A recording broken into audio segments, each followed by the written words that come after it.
ಜೊತೆಗೆ ದಿನಕರ್ ಅವ್ರ ಬಗ್ಗೆ ಕೂಡ ಈಗ ಮಾತುಗಳು ಕೇಳಿ ಬರ್ತಾ ಇದೆ ಸರ್. ಅಂದರೆ ಅವ್ರು ಬಾಡಿಗೆ ಮನೇಲಿದ್ದಾರೆ, ಆದರೆ ದರ್ಶನ್ ಅವರು ಪವಿತ್ರ ಗೌಡ ಅವ್ರಿಗೆ 15 ಕೋಟಿಯಷ್ಟು ಆಸ್ತಿ ಮಾಡಿದ್ದಾರೆ ಅಂತ ಹೇಳ್ಬಿಟ್ಟು ಕೆಲವರು ಹೇಳ್ತಾರೆ, ಇಲ್ಲ ತಮ್ಮನಿಗೆ ತಾಯಿಗೆ ಏನೆಲ್ಲ ಮಾಡಬೇಕು ಅದನ್ನೆಲ್ಲ ದರ್ಶನ್ ಅವರು ಮಾಡಿಕೊಟ್ಟಿದ್ದಾರೆ ಮುಂಚೆನೆ, ಎಲ್ಲರಿಗೂ ಮಾಡಿದ್ದಾರೆ. ತಂಗಿ ಅಕ್ಕ ಆಗಿರ್ಬೋದು, ಎಲ್ರಿಗೂ ದರ್ಶನ್ ತುಂಬ ಪ್ರೀತಿಯಿಂದ ಕಾಣ್ತಾರೆ ಇಡೀ ಕುಟುಂಬದ ಫ್ಯಾಮಿಲಿ ಅವರನ್ನು. ಬೇರೆಯವ್ರಿಗೆ ತುಂಬ ಸಾಕಷ್ಟು ಹೆಲ್ಪ್ ಮಾಡಿದ್ದಾರೆ, ಇನ್ನು ಫ್ಯಾಮಿಲಿನ ಬಿಡ್ತಾರ ಅನ್ನೋ ಮಾತುಗಳು ಇರೋವಂಥದ್ದು. ಎರಡೂ ಸೈಡ್ ನಾವು ನೋಡಬೇಕಾಗುತ್ತೆ. ಸೊ ನಿಮ್ಮ ಪ್ರಕಾರ ಹೇಳೋದಾದರೆ ನೀವು ನೋಡ್ದಾಗೆ ಸರ್? ಖಂಡಿತವಾಗ್ಲೂ ಕಷ್ಟದ ದಿನಗಳಲ್ಲಿ ದರ್ಶನ್ ಸರ್ ಜೊತೆಗಿದ್ದವರು ಅವ್ರ ತಾಯಿ, ಅವ್ರ ತಮ್ಮ, ಅವ್ರ ಅಕ್ಕ, ಅವ್ರ ಕುಟುಂಬ ಮಾತ್ರನೇ ಇದ್ದಿದ್ದು. ಸೊ ಆ ಕಷ್ಟದಿಂದ ಅವರು ಒಳ್ಳೆಯ ದಿನ ಬಂದಾಗ ತುಂಬ ಚೆನ್ನಾಗಿ ಆರ್ಥಿಕವಾಗಿ ತುಂಬ ಚೆನ್ನಾಗಿ ಬೆಳವಣಿಗೆ ಆದಾಗ ಅವ್ರು ಖಂಡಿತವಾಗಲೂ ಅವ್ರ ತಾಯಿ, ಅವ್ರ ಅಕ್ಕನ, ಅವ್ರ ತಮ್ಮನ್ನು ಬಿಟ್ಕೊಡೋಕ್ಕೆ ಚಾನ್ಸೇ ಇಲ್ಲ. ಅಂಥ ಮನೋಭಾವ ಇರೋಂಥ ವ್ಯಕ್ತಿ. ಅವ್ರಿಗೇನು ಬೇಕೆಲ್ಲ ಮಾಡಿದ್ದಾರೆ ಅನ್ನೋದು ನಾನು ಕೇಳ್ಪಟ್ಟಿದ್ದೀನಿ.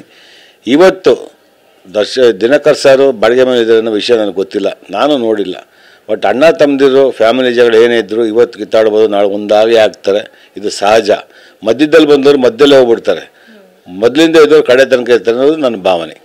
ಜೊತೆಗೆ ದಿನಕರ್ ಅವ್ರ ಬಗ್ಗೆ ಕೂಡ ಈಗ ಮಾತುಗಳು ಕೇಳಿ ಬರ್ತಾ ಇದೆ ಸರ್. ಅಂದರೆ ಅವ್ರು ಬಾಡಿಗೆ ಮನೇಲಿದ್ದಾರೆ, ಆದರೆ ದರ್ಶನ್ ಅವರು ಪವಿತ್ರ ಗೌಡ ಅವ್ರಿಗೆ 15 ಕೋಟಿಯಷ್ಟು ಆಸ್ತಿ ಮಾಡಿದ್ದಾರೆ ಅಂತ ಹೇಳ್ಬಿಟ್ಟು ಕೆಲವರು ಹೇಳ್ತಾರೆ, ಇಲ್ಲ ತಮ್ಮನಿಗೆ ತಾಯಿಗೆ ಏನೆಲ್ಲ ಮಾಡಬೇಕು ಅದನ್ನೆಲ್ಲ ದರ್ಶನ್ ಅವರು ಮಾಡಿಕೊಟ್ಟಿದ್ದಾರೆ ಮುಂಚೆನೆ, ಎಲ್ಲರಿಗೂ ಮಾಡಿದ್ದಾರೆ. ತಂಗಿ ಅಕ್ಕ ಆಗಿರ್ಬೋದು, ಎಲ್ರಿಗೂ ದರ್ಶನ್ ತುಂಬ ಪ್ರೀತಿಯಿಂದ ಕಾಣ್ತಾರೆ ಇಡೀ ಕುಟುಂಬದ ಫ್ಯಾಮಿಲಿ ಅವರನ್ನು.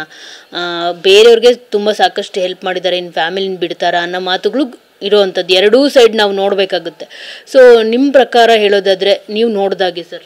ಖಂಡಿತವಾಗ್ಲೂ ಕಷ್ಟದ ದಿನಗಳಲ್ಲಿ ದರ್ಶನ್ ಸರ್ ಜೊತೆಗಿದ್ದವರು ಅವ್ರ ತಾಯಿ, ಅವ್ರ ತಮ್ಮ, ಅವ್ರ ಅಕ್ಕ, ಅವ್ರ ಕುಟುಂಬ ಮಾತ್ರನೇ ಇದ್ದಿದ್ದು. ಸೊ ಆ ಕಷ್ಟದಿಂದ ಅವರು ಒಳ್ಳೆಯ ದಿನ ಬಂದಾಗ ತುಂಬ ಚೆನ್ನಾಗಿ ಆರ್ಥಿಕವಾಗಿ ತುಂಬ ಚೆನ್ನಾಗಿ ಬೆಳವಣಿಗೆ ಆದಾಗ ಅವ್ರು ಖಂಡಿತವಾಗಲೂ ಅವ್ರ ತಾಯಿ, ಅವ್ರ ಅಕ್ಕನ, ಅವ್ರ ತಮ್ಮನ್ನು ಬಿಟ್ಕೊಡೋಕ್ಕೆ ಚಾನ್ಸೇ ಇಲ್ಲ. ಅಂಥ ಮನೋಭಾವ ಇರೋಂಥ ವ್ಯಕ್ತಿ. ಅವ್ರಿಗೇನು ಬೇಕೆಲ್ಲ ಮಾಡಿದ್ದಾರೆ ಅನ್ನೋದು ನಾನು ಕೇಳ್ಪಟ್ಟಿದ್ದೀನಿ. ಇವತ್ತು ದಿನಕರ್ ಸಾರು ಬಾಡಿಗೆ ಮೇಲೆ ಇದ್ದಾರೆ ಅನ್ನೋ ವಿಷಯ ನನಗೆ ಗೊತ್ತಿಲ್ಲ, ನಾನು ನೋಡಿಲ್ಲ.